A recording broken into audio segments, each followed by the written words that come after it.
जनहिताचे मोठे, धाडशी आणि धडाडीचे निर्णय घेणाऱ्या महायुती सरकारनं आणखीन एक निर्णय काल झालेल्या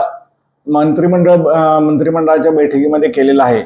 आणि तो म्हणजे महाराष्ट्र राज्यातला अकृषक कर नावाचा एक कर होता,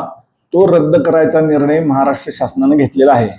हा कर म्हणजे शहरी भागात राहणाऱ्या स्थानिक स्वराज्य संस्थांमध्ये नगर परिषद किंवा महानगरपालिका यांच्यामध्ये घरफाळा असतो आणि त्या क्षेत्रात जी घरं ही गावठाण परिसराच्या बाहेर आहेत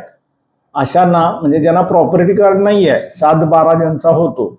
अशा प्रॉपर्टीजना हा डबल टॅक्स द्यायला लागायचा. म्हणजे त्यांना स्थानिक स्वराज्य संस्थेचा करही द्यायला लागायचा आणि शासनाचा करही द्यायला लागायचा. त्यामुळे साधारण 2000 ते 2007च्या दरम्यान एक मोठं आंदोलन यांचं कोल्हापूरमध्ये झालेलं होतं